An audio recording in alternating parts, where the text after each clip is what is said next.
Good afternoon.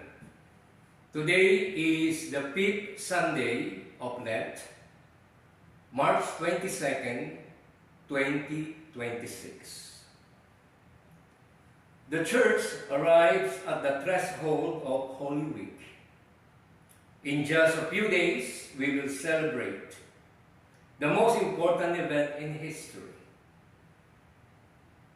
Jesus, God made man, gave himself over to the passion in order to forgive the sins of all times.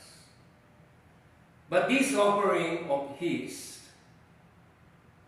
life does not end in death. With the resurrection, Christ introduces us into divine life. He makes us share in personal communion with the Trinity.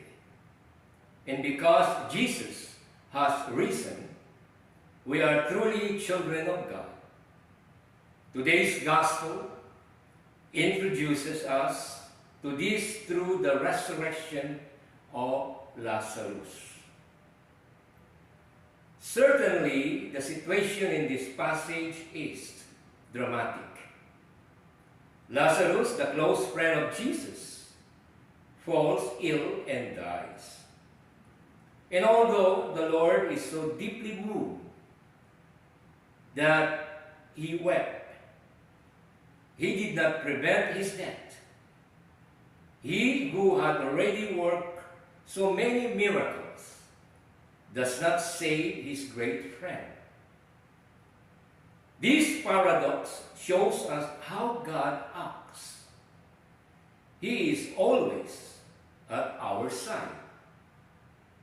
Even when things go badly, Jesus weeps because he is not indifferent to our suffering, just as he wept for Lazarus. Even more, suffering can unite us more closely to God.